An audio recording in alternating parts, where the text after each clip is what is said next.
Hello and welcome to episode 4 of PUBG Dailies. I am your host, wtfmoses. Today we're going to be looking at a duo. They are ranked in the 1400s or so.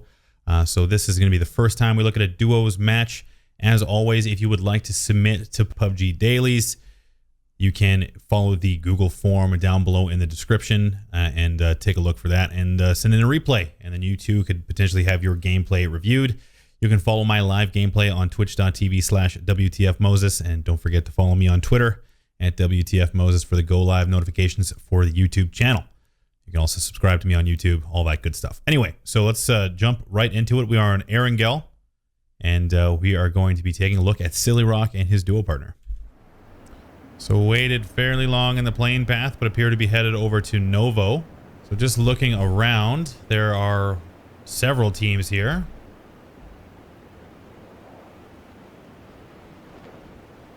sillyrock is on team 26 with his buddy Morales over here. So opting for the crates. Game Boy a little bit closer. Has picked up a gun. Didn't spot him. So I'm not a huge fan of looting the crates, mainly because it's just very tedious. I don't really come to Novo at all anymore for that reason. Novo is not that great because it takes a long time. It takes a long time to loot, and it also, you know, it's complicated. You can get caught fairly easily. So no gun on either player right now. Fights happening very close to them. Still no weapon here. Not a great start. Finally finds himself a pistol. So even his partner has got himself a Vector now. No armor, no helmet. No armor, no helmet on sillyrock here. So again, this is the kind of the problem is they're sticking together, which is good. You should definitely stick together in the early game. They do have a team here. Might have heard a couple of footsteps. Yeah, he has heard some footsteps. Getting cautious now. Yeah, it's important to stick together. If you get caught, you know, you can trade. In duos and squads, trading is very important. If you can't trade, which is to say, like if your partner goes down, you can then kill the guy killing your partner. That's a good trade. But if you're not close to each other, trading is very difficult. So it's best to stick together, especially in the early game. So still cautious. Jumping around, looking. The other team must hear him by now. He just heard maybe another footstep.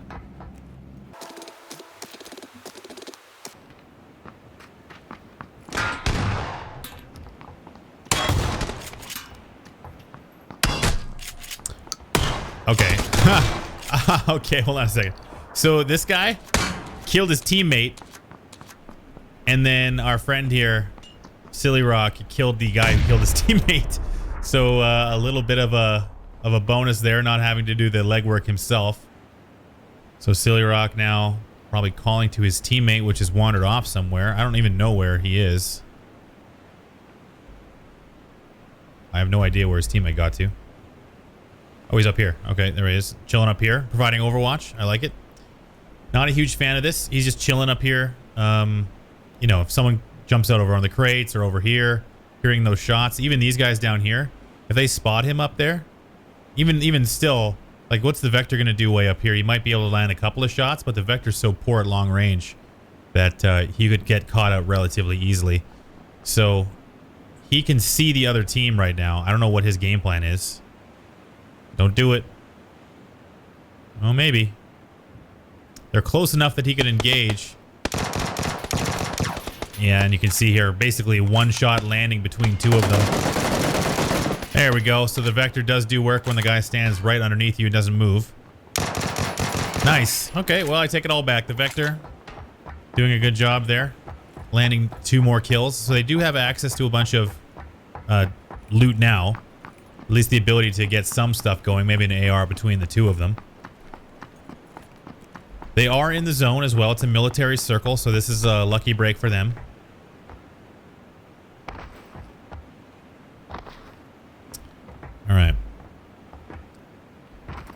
So for now, it's just about looting. So we're going to speed this up a little bit.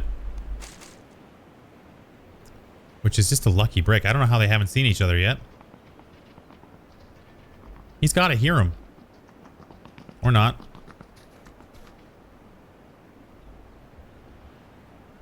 Oh, he must. He must hear them. So just going for the old iron sights on here. To be fair, you can do this hold. This hold right here that they're doing is not awesome. In this particular spot, it's not the worst because they have grass cover and it's a bit of a ridge and there's only a couple of spots they could get peeked from. But if they come up on this side, believe it or not, just because they're prone in the open, I'm not super upset about this positioning. I would prefer they be a little further up the hill in cover, but they haven't. What you should try and do is position yourself so if you know there's a team in here, let's say, all right, you have one exit here, and you have another exit here, right? So at the very least, what you should do is you should have one guy on the back end here, and you should have one guy, you know, down somewhere where they can see the other exit right now, because this team has just ran off, and sillyrock can't even see that because he has no line of sight over here. So this team has got away from them, and they have no idea. So that could then mean that this team, if they were so inclined, could come up around this way, and if they get up to move, they're wide out in the open. So if you're going to hold on a team, you have to maintain visibility on all possible exits to make sure that they don't get away from you, or at the very least, you can surprise them as they come out one of these two doors. Because there's only two ways out of this building aside from jumping out a window, which you're going to hear. So just keep that in mind. If you're going to hold on a team, don't hold the same angle. Yeah, this is kind of a waste of time. Gets up and moves. Hey, where the heck are you? So he runs. His buddy's covering. Jumping, trying to get information. Oh, I hear a vehicle. They're gone. Oh, dang.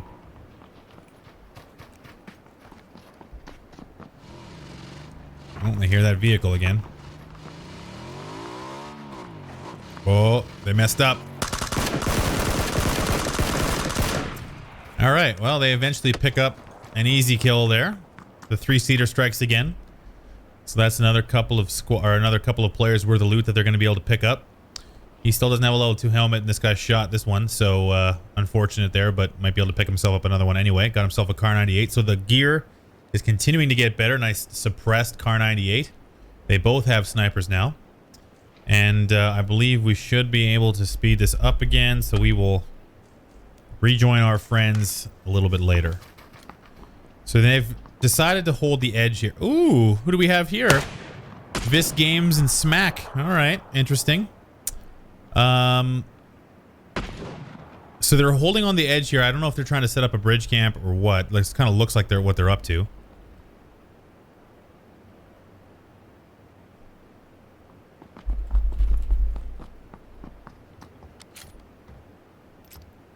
So he spotted a guy way down there. So I actually think he's shooting at Vis or Smack, one of those two.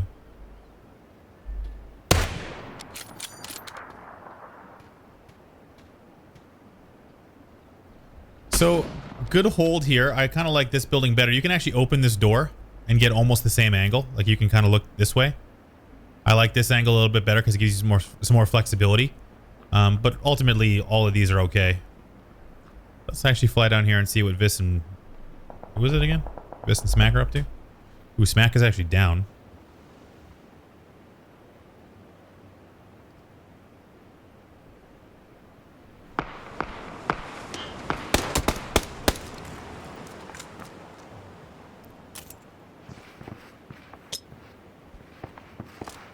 Looks like Vis is going to use the old smoke grenade here, but let's not get too focused on the superstars. Let us focus back down here.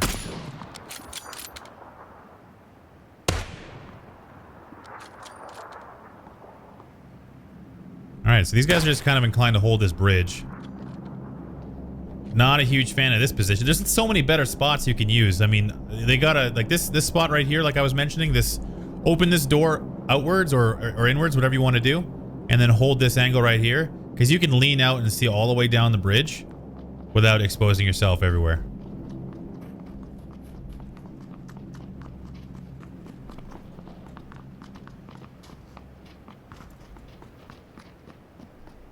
right, we'll speed it up again. So with the melee base ending, something to consider, and we'll see what the circle looks like here shortly, is that the circle will tend to adjust out water, as you can see, and it'll also adjust out large groups of buildings. So as our friends kind of get into the zone here, you'll probably see that this zone will probably push this way or this way. But that could also happen later in the game. It depends on the circle phases. But just remember that eventually the circle will try to adjust out large groups of buildings like cities and water. So that's just the way it is. These guys are much inclined to chill, look around with their sniper scopes, which is fine. I'm not using a very aggressive stance, but that's okay. So they've spotted out a couple of guys really far away, taking some damage way over there. You can see a dead guy. Team 12 is in a bit of a pickle. It's a low probability shot there. On the move, like 300 or 400 meters away. You can't see if his distancing is zeroed or not. It doesn't say so on the UI. But just be mindful of taking those long shots in someone you might not be able to hit. It's great to try and practice those shots.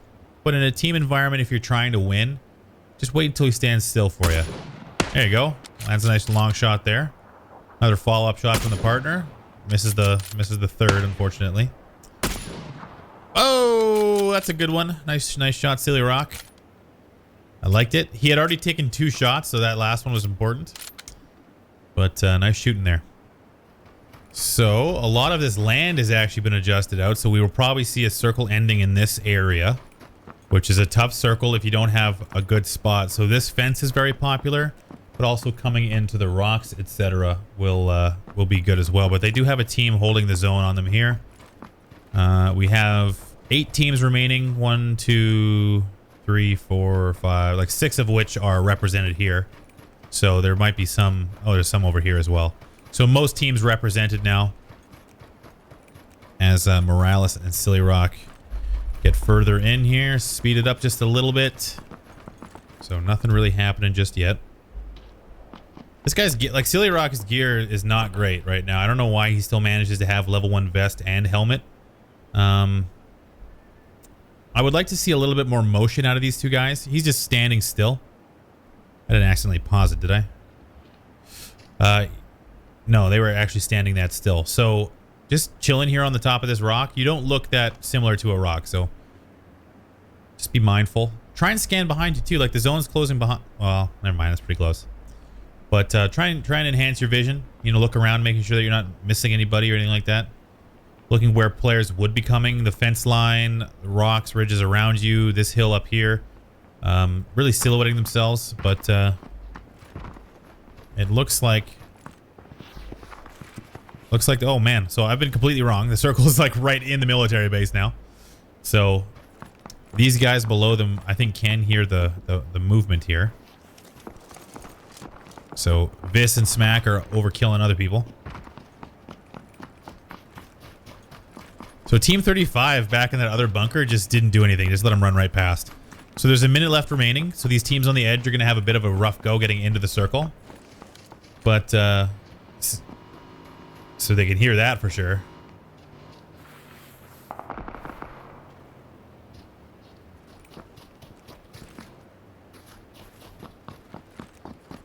I would really like to see more attention being paid to the edge of the zone, because both of these guys are inclined to be looking the same direction and running the same direction. Try and use those 2 sets of eyeballs to pick up as much info as possible. So Vis and Smack are actually just over in the ATC area. These guys are just running straight in the open. Just at least run along the fence line. Yeah, so this landed a shot there. Right to the chest.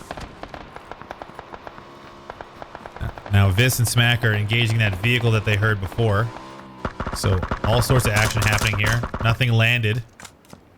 sillyrock just trying to get to the vehicle, or sorry, get to the factory building. He's gonna have to med.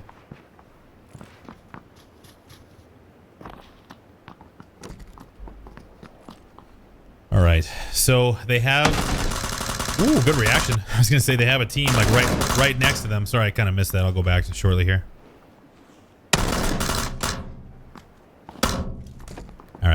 So they come in. There's another team like right next to him. Good reaction from the teammate. The other guy doesn't do a good job of trading, but not a big deal. So another good couple of kills there. They pick up 2 more. So 9 kills between them. He needs some new armor. So he's made a bunch of noise. His teammate going to loot. So they're picking up lots of visual information here, which is great. But the armor and helmet situation is not improving right now. So I'm not sure if he's intentionally avoiding stuff if it's damaged. But having a level 1 helmet and a level 1 vest isn't great. He's upgraded now to a level 3, so that's a plus. Now they're going to camp in here for a little while. So let's take a look at what the situation is here. So they have Vis and Smack over in the ATC. Jessiel and Zero X Monster, or Eero Monster, whatever his name is over here. We've got a solo. So 2, 4. So 1, 2, 3, 4. So everyone's represented here now. Everyone's basically moved into the base. Surfaced and Morny were the guys on the motorcycle. They survived and got in. They have 50 seconds. So about a minute remaining. Our heroes here still jumping around. They have full control of this. But really from a positioning standpoint, you know, crouch, use the angle, like sit here. There you go. Well, okay, sure. I'm okay with it. They're holding this down as best they can, but their mobility isn't good. Like if someone comes flying around the corner, you're going to have to react on your belly. You're sitting still, right? You can't do anything. Just kind of hit a crouch and then lean out. That's my preferred way, but here comes Vis and Smack.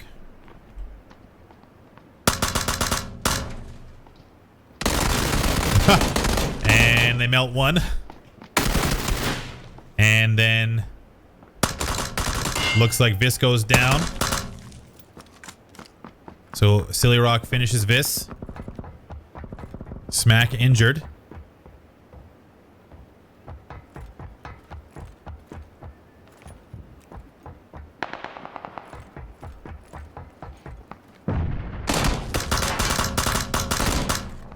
Taken relatively low. Smack. Oh, actually took him out. So looks like sillyrock has picked up kills on Vis and Smack. He does have the zone, which is lucky. So unfortunate demise there. Vis not expecting the guy to be prone on the ground, because whoever is. But regardless, picking up 2 kills there, and the round will continue, however, without his partner. So decent return there. Now doing the very slow and sneaky crawl to get to the loot. Maybe he can find himself a new helmet finally. There we go. Probably going to trade out for the Groza. Yep. So he's going to go double AR, no sniper. Which in this case makes sense because there's no need to have a sniper in this scenario. So really it's just a bit of a slow go now.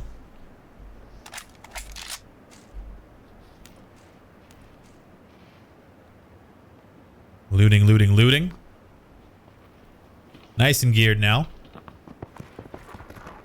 So level 3 helmet, level 3 vest, level 3 backpack, Groza, silenced. In good position here.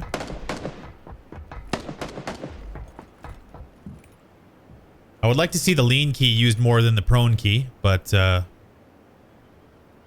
something to work on.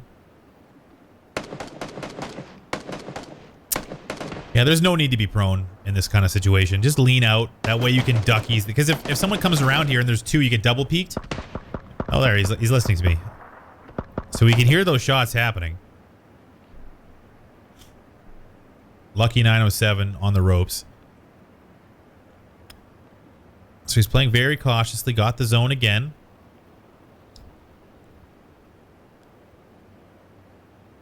Looks around. I think he's staying in his scope a little bit too long. You know, with the Groza and everything, there's no need to be sitting still down your scope. Like he's down his scope a lot. I don't know if he's a click or a hold guy, but right now he's just, see, he got that information. His buddy peeks. So kind of a slow reaction time there. Backs off immediately, which is smart. Nice reposition. I like it. That's a good angle. He can see the guys running around.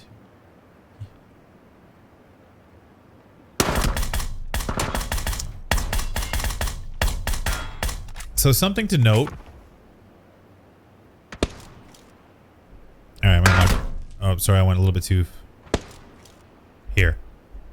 Okay, so train your crosshair here, where the head will be. You know that this guy has peeked that way twice. If he's gonna stand and peek again, keep your crosshair where his head will be. Don't point at his feet or his knees.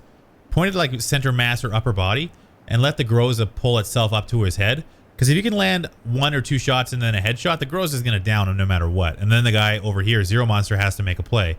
So just be mindful of where you place your crosshair. Because he's about to get repeaked again and miss his opportunity. Because most of the legs are going to be behind the cover. So see, he has to drag his crosshair up to make that shot. If you leave your crosshair there, all you got to do is control your recoil. So now 3v2, pressed up. Not sure how his meds are. Yeah, way too much scope time here. Oh, do you mean throw a grenade? What was that? Lucky pan throw? What's happening? All right, back to the Groza.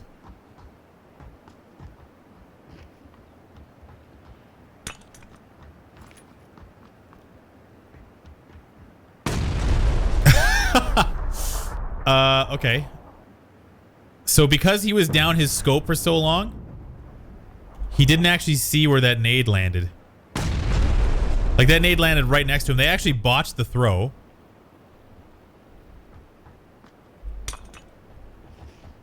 Not even a move. Just stand. Okay. All right. So, overall, not bad.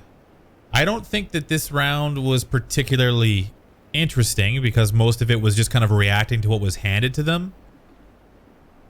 So, I suppose from a critique angle, I would say use your vision better.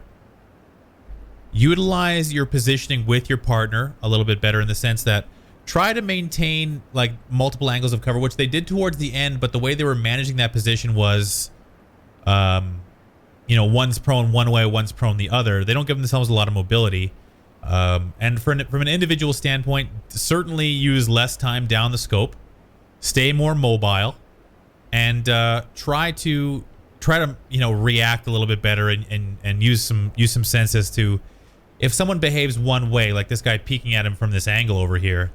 If I'm peeking my head out, just make sure that you're aware of that because the guy's leaned out twice. Just keep your crosshair trained because that angle over there was quite good. But use your utility as well. If you know there's guys over here, start chucking nades. You had all this opportunity back here to start throwing nades down this hallway. You know that they're around here. You might land a lucky down or at least get some damage on them or disrupt them to the point where they can't get to you. So when you're given an advantage like good gear, like level 3 helmet, level 3 vest, and a Groza, you still have a very good chance of taking out a 2v1. All you have to do is get enough damage onto them to make them med, and then you can press the advantage. Coming up to here, holding this angle up here if you want. If you want to play aggressive or, you know, coming up to where you did, but start using your utility. Throw a smoke grenade in there. Just start using your utility essentially, and for the most part, just prone less. Not a lot to really get into with this round because a lot of it was uneventful, but I think that these guys, not without hearing their comms or anything, just need to work on their positioning and just, you know, getting as much out of their visual environment as they can. So that's kind of it for my analysis. I don't know if you guys have any questions, but regardless, I will open it up to you guys now if you have any questions. What could Vis and Smack could have done differently just to get a different POV? Well, I don't know. Let's watch. So Vis and Smack are aggressive players, right? So he's got the Groza.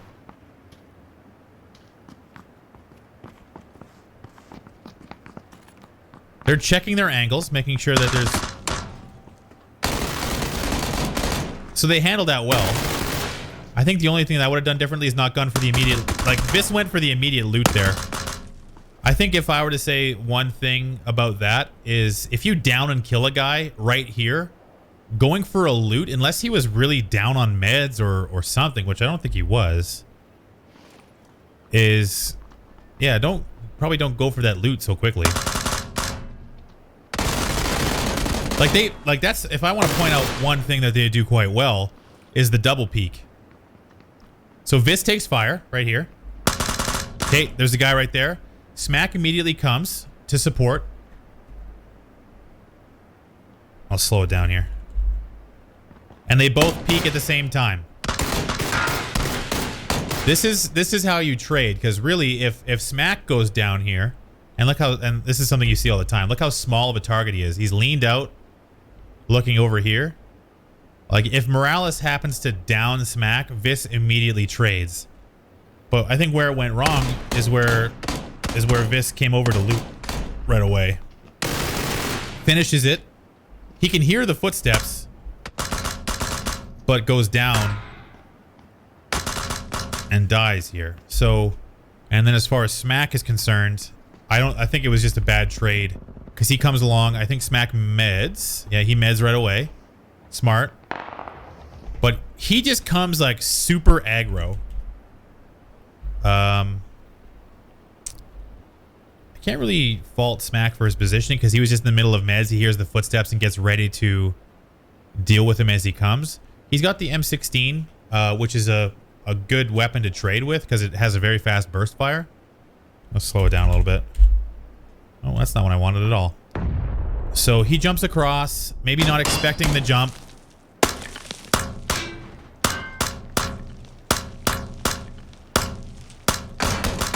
And he just jumps into his spray. Like Smack repeaks. I'll go back from his perspective.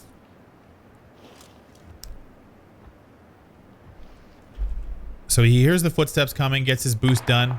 Here come the footsteps, slow, slow, slow.